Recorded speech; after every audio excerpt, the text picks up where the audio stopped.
Hello दोस्तों, कैसे हैं सब। मैं हिमांशु स्वागत करता हूं आप सबका आपके अपने चैनल कॉमिक वर्ल्ड पर। तो चलिए दोस्तों, शुरू करते हैं राम रहीम की कॉमिक्स अपने देश के दुश्मन का दूसरा और अंतिम भाग। गति बढ़ाओ, इससे पीछा छुड़ाना जरूरी है। फिर हमें पुलिस के पीछे भागने से पहले ही ये कार भी छोड़ देनी है, लगने से पहले ही ये कार भी छोड़ देनी है। ओके, रफ्तार तेज हो गई, शायद पीछा किए जाने का पता चल चुका है, परंतु रहीम से वे किसी भी तरह से पीछा छुड़ाने में सफल नहीं हुए। वह कमबख्त तो मौत की तरह अब भी हमारे पीछे लगा है। कुत्तों, पाताल तक भी पीछा नहीं छोड़ूंगा। कार की गति कम करो, अब इससे निपटना ही होगा, अन्य कोई उपाय नहीं। और तुम लोग अपनी गनें संभाल लो। अरे, कार की गति उन्होंने सहसा कम क्यों कर दी?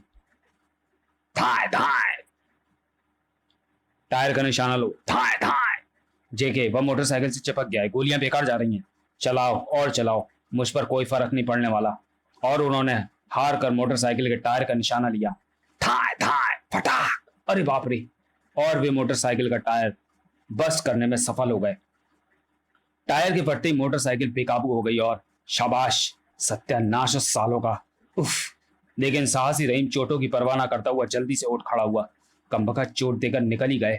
अब क्या करूं, यहां तो दूर दूर तक कोई अन्य सवारी भी नहीं। हताश रहीम अभी किसी सवारी की तलाश में इधर उधर देख ही रहा था कि तभी एक टैक्सी उसके निकट आकर रुकी। उसमें राम था। क्या हुआ रहीम? ओह राम, सब गड़बड़ हो गया। रहीम ने राम को सारी कहानी सुना दी। ओह, अब तक तो वे काफी दूर निकल चुके होंगे, पीछा करना बेकार होगा। तो मोटरसाइकिल यहीं छोड़ो और मेरे साथ टैक्सी में चलो। ठीक है। और मोटरसाइकिल को एक तरफ खड़ी कर रहीम राम के साथ टैक्सी में चल पड़ा। मैंने पुलिस को इस घटना की सूचना दे दी है, बाकी का काम वह निपटा लेगी। ठीक है, आप कहाँ चल रहे हो? चीफ के पास। ओह, कुछ देर बाद। क्या तुम्हें पूरा विश्वास है कि पुलिस कांस्टेबल से मिलने वाला भिखारी भी उसी कार में सवार था जिसने तुम पर गोलियां बरसाई और अब्दुल व टोनी को खत्म किया गया? यस चीफ, मेरी नजर धोखा नहीं खा सकती। तब तो हमें तुरंत उस कांस्टेबल को चेक करना चाहिए। बिल्कुल चीफ, यदि देर की तो संभव है अपराधी उसे भी ठिकाने लगा दे। अब तक की तमाम घटनाओं से यह प्रमाणित हो चुका है कि मुख्य अपराधी आपने अपने तक पहुंचने का कोई भी सूत्र नहीं छोड़ना चाहता। उसे भी इस बात का डर होगा कि कहीं मेरी दृष्टि उस पर ना पड़ गई हो और उसके साथ मैंने सिपाही को बातें करते ना देख लिया हो। ठीक है, तुम दोनों मेरे साथ चलो स्केयर स्ट्रीट के पुलिस स्टेशन पर। पहचानो राम रहीम, कौन है इनमें से वह सिपाही जो उस भिखारी से मिला था? मारे गए। लगता है जेके से मिलते वक्त ये दोनों छोकरे मुझे देख चुके हैं। राम रहीम ने उस सिपाही को तुरंत पहचान लिया। यही है वह सिपाही चीफ। क्यों भाई, क्या इनकार है तुम्हें? चीफ के इशारे पर अन्य सिपाहियों ने तुरंत उसे घेर लिया। बताओ, कौन था वह भिखारी और तुम्हारा क्या संबंध उससे? कौन भिखारी? कैसा भिखारी? मेरा किसी भिखारी से कोई संबंध नहीं। उड़ने की कोशिश मत करो, वरना मुंह खुलवाने के लिए पुलिस क्या हथकंडे अपना दिए तुम अच्छी तरह से जानते हो। बोलो, वह भिखारी कौन था? उसने 2 मासूम बच्चों का कत्ल किया है। परंतु उत्तर देने के बजाय सहसा वह सिपाही भयभीत होकर बाहर की ओर भाग खड़ा हुआ। नहीं नहीं, मुझे कुछ नहीं मालूम। मौत का दूत मुझे मार डालेगा। पकड़ो उसे! राम रहीम व चीफ मुखर्जी आदि तेजी से उसके पीछे लपके। रुक जाओ, यहां से बचकर नहीं निकल पाओगे।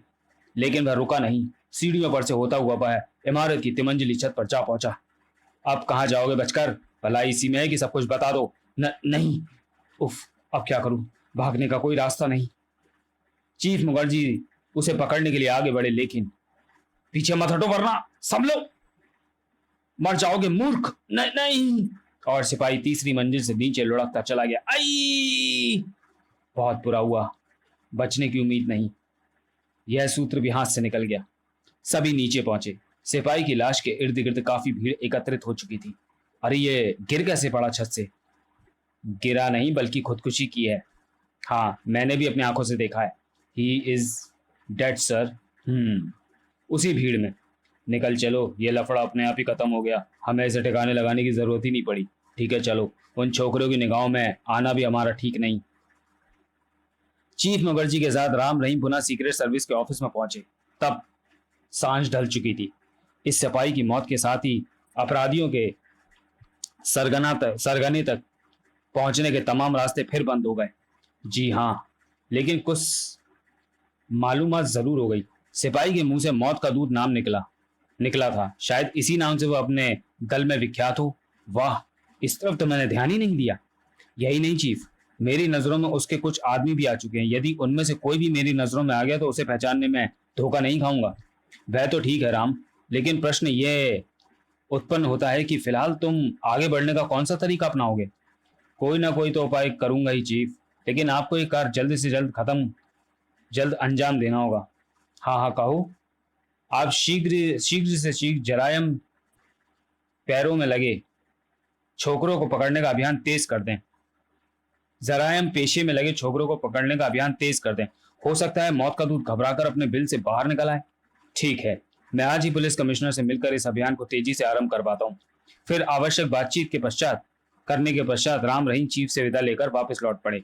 जब लगातार कई दिनों तक शहर की तमाम सड़कें नापने के पश्चात राम रहीम को अपराधी तक पहुंचने में कोई सफलता नहीं मिली, तो एक दिन, देखो राम, कैसा लग रहा हूं? बिल्कुल आवारा, शाबाश। अब तुम्हें कोई पहचान नहीं पाएगा। आओ अब चलें। दोनों घर से बाहर निकले।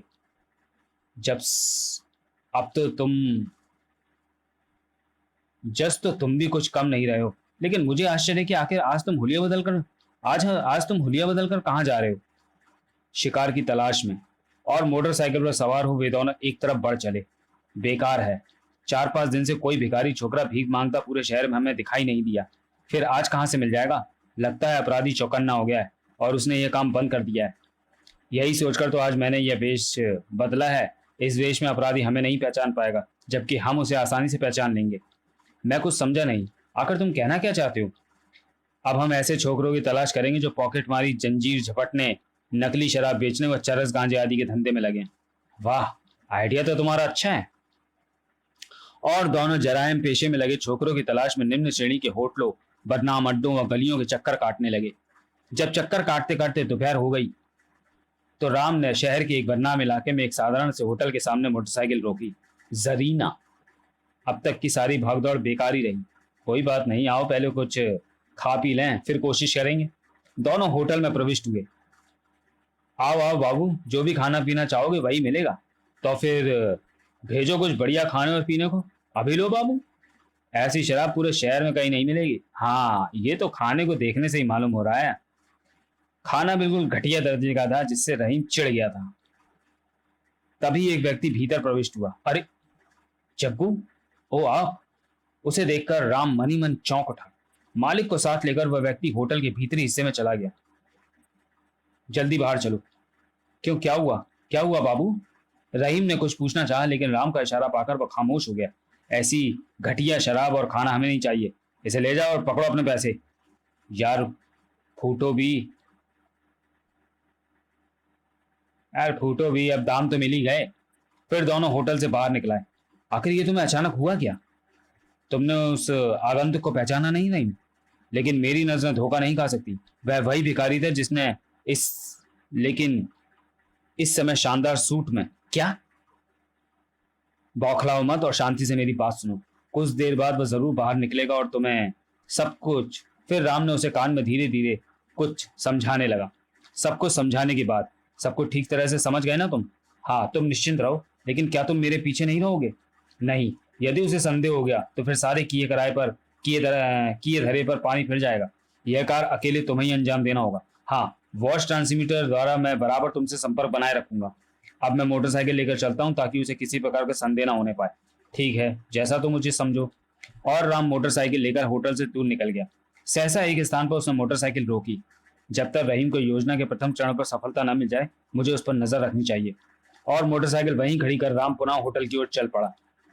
उधर कुछ देर बाद वह व्यक्ति होटल के मालिक के साथ बाहर निकला। सब काम ठीक होना चाहिए, निश्चिंत रहें हुजूर। अब मुझे तैयार हो जाना चाहिए। और जैसे ही वह व्यक्ति एक तरफ खड़ी अपनी कार की ओर बढ़ा, रहीम तेजी से उसकी ओर लपका और किसी जेब कतरे की तरह उससे टकरा गया। दूसरे ही क्षण उसका हाथ उसकी जेब में था। माफ करना साहब, लेकिन वह व्यक्ति भी हद से ज्यादा चालाक था। जैसे ही रहीम ने उसकी जेब पर हाथ साफ कर आगे बढ़ना चाहा, उसने उसका हाथ थाम लिया। उस्तादों से उस्तादी बेटे, लाओ मेरा पर्स। अबे बदमाश, ठहर, तुझे मैं अभी बताता हूँ।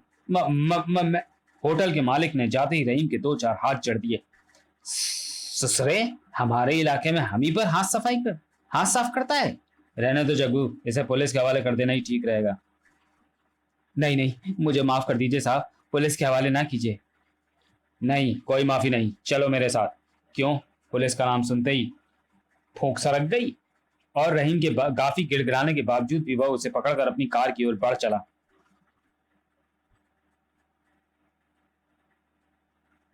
माफ कर दीजिए, फिर कभी ऐसा नहीं हूं करूंगा। नहीं मैं भी साथ चलूं हुजूर? नहीं, तुम अपना काम करो। Satish and company. वाह, बन गया काम। खूब एक्टिंग दिखाई रही नहीं। हुजूर मुझे माफ कर दीजिए, मैं विश्वास दिलाता हूँ फिर कभी किसी की जेब साफ नहीं करूंगा। मैं जानता हूँ बेटे, लेकिन क्या मुझे बताओगे कि तुम ये काम कब से कर रहे हो और तुम्हारे आगे पीछे कौन है, यानी तुम्हारे घर में? बिल्कुल अकेला हूँ और इस धंधे में नए ही हूँ हजूर। उस्ताद कोई नहीं, इसलिए अनाड़ी ही हूँ, हर बार पकड़ लिया जाता हूँ। तब पहले शागिर्दी क्यों नहीं करते किसी की? यदि मैं तुम्हें पुलिस के हवाले ना करूं तो क्या तुम मेरी शागिर्दी करोगे? यदि अब आप छोड़ दें तो जरूर कर लूंगा किसी की शागिर्दी। वो मारा, आपकी शागिर्दी? हाँ, तुम जैसे कई छोकरे मेरी शागिर्दी करते हैं। योजना को सफल होते देख रही मन ही मन प्रसन्नता से उछल पड़ा था। तो क्या आप भी इसी लाइन के गुरु हैं? बिल्कुल ठीक समझे। अब बोलो क्या विचार है, शागिर्दी करनी है या ले चलूं पुलिस स्टेशन? ये आप क्या कह रहे हैं? पुलिस के हत्थे लगने से तो मर जाना बेहतर है मुझे। आपकी शागिर्दी स्वीकार है। शाबाश लड़के, तुम समझदार हो। अब आप मुझे कहाँ लिए चल रहे हैं? अभी कुछ देर में पता चल जाएगा। कुछ समय तक इधर उधर दौड़ाने के पश्चात एक स्थान पर ले जाकर उसने कार रोक दी। ये आप मुझे कहाँ ले आए? अपने अड्डे के निकट। कहाँ है आपका अड्डा? यह इलाका तो दूर दूर तक सुनसान लगता है। मालूम हो जाएगा, आओ पहले ये पट्टी तुम्हारी आंखों पर बांध दूं। रहीम ने ज्यादा विरोध करना उचित नहीं समझा। लेकिन इसकी क्या जरूरत है? यह हमारे दल का नियम है। नए सदस्यों को तब तक अड्डे के बारे में बताया नहीं जाता जब तक कि उस पर पूरा विश्वास ना हो जाए। फिर वह रहीम को कार में बिठाकर पुनः एक तरफ चल पड़ा। तो तो क्या तब तक ऐसे लड़के अड्डे के भीतर ही कैद रहते हैं? हाँ, केवल कुछ दिनों के लिए। लेकिन नए लड़कों पर आप विश्वास कैसे करते हैं बिना उससे काम लिए? विश्वास उससे काम से नहीं बल्कि उसके बारे में सही जानकारी प्राप्त करके करते हैं। कुछ देर तक वह गुमनाम सफर चलता रहा। फिर रहीम ने महसूस किया कि कार की गति धीमी हो रही है। जल्दी कार एक हल्के से झटके के साथ रुक गई। क्या अड्डा आ गया? हाँ उतरो, लेकिन ज्यादा चालाक बनने की कोशिश मत करना। दोनों कार से उतर पड़े। रहीम का हाथ थाम वह व्यक्ति जो वास्तव में जेके ही था भीतर की ओर बढ़ा। मेरा हाथ थाम कर चुपचाप आगे बढ़ते रहो। इनके अड्डे तक तो पहुंच गया, लेकिन राम को कैसे बता पाऊंगा कि इनका यह अड्डा कहाँ और कैसा है? हवेली के भीतर पहुंचकर जेके एक दीवार के सामने खड़ा हो गया। फिर उसने दीवार को थपथपा कर न जाने क्या किया कि एक तेज आवाज के साथ सामने का फर्श नीचे बैठने लगा। धड़ धड़ धड़ धड़ धड़ धड़। न जाने ये किस चीज की आवाज है, शायद किसी गुप्तमार की। काफी दुर्गंध भी है यहाँ। क्या राम रहीम अपराधियों के गुप्त अड्डे का पता राम को दे सका? बुर्कापोश बॉस वास्तव में कौन था? क्या कोई पुलिस अफसर अथवा शहर का धनाढ्य सेठ? राम ने बुर्कापोश बॉस की कानून के शिकंजे में जकड़ने के लिए जो योजना बनाई थी, क्या वो उसमें सफल हो सका?